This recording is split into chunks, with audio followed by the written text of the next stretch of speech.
Over 1,200 volunteers. They're going to help repair and renovate more than 20 homes. It's up to 28 now.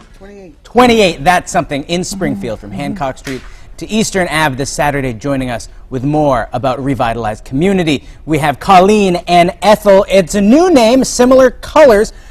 So you used to be a different organization. You've changed names, but the mission's still the same. Right. We're the same organization, same mission, expanded services. We're going to be able to serve more people in the greater Springfield area, so we're really pleased about it. And the Commonwealth of Massachusetts certified us as a community development corporation. We're really pleased. Now, what kinds of things do you do? I know you help so many different people. In which ways do you help them, and what sorts of people do you help?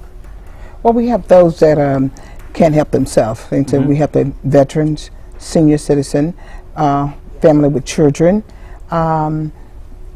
anyone that meet our income guideline, which is part of the HUD guideline. And we just really make their homes accessible for them to use. We do not build new homes. No. We just help them to stay in the homes they're in, and so they can be safe. And it's so important, too, because as people age, you know, sometimes you let your home slip, or there's so many different things. It's hard. I have a house now, and it's impossible keeping it up. There's never enough time. Yeah, and especially when the tax time is due, the homeowner's insurance. And then we find a lot of homeowners do not have insurance because once the house is paid off, they really don't have to have an insurance.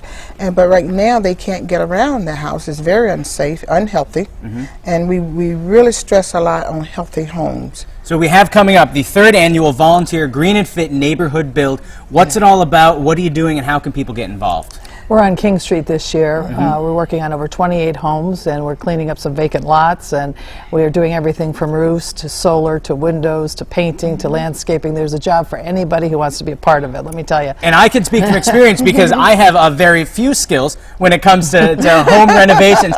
I was there with you last year. We were doing some painting, but people can help in so many different ways. Yes, they can even make a donation. If you feel like you can't be there that Saturday, you can donate.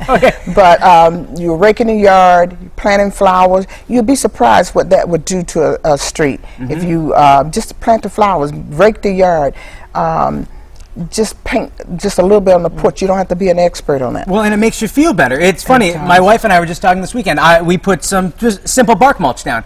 It felt so good, and it looked so good. So people can help. If people need help or want to help you, how can they do it? How can they reach out? Well, it's very important, too, because there are some families, in fact, one family this year that went whole winter without heat.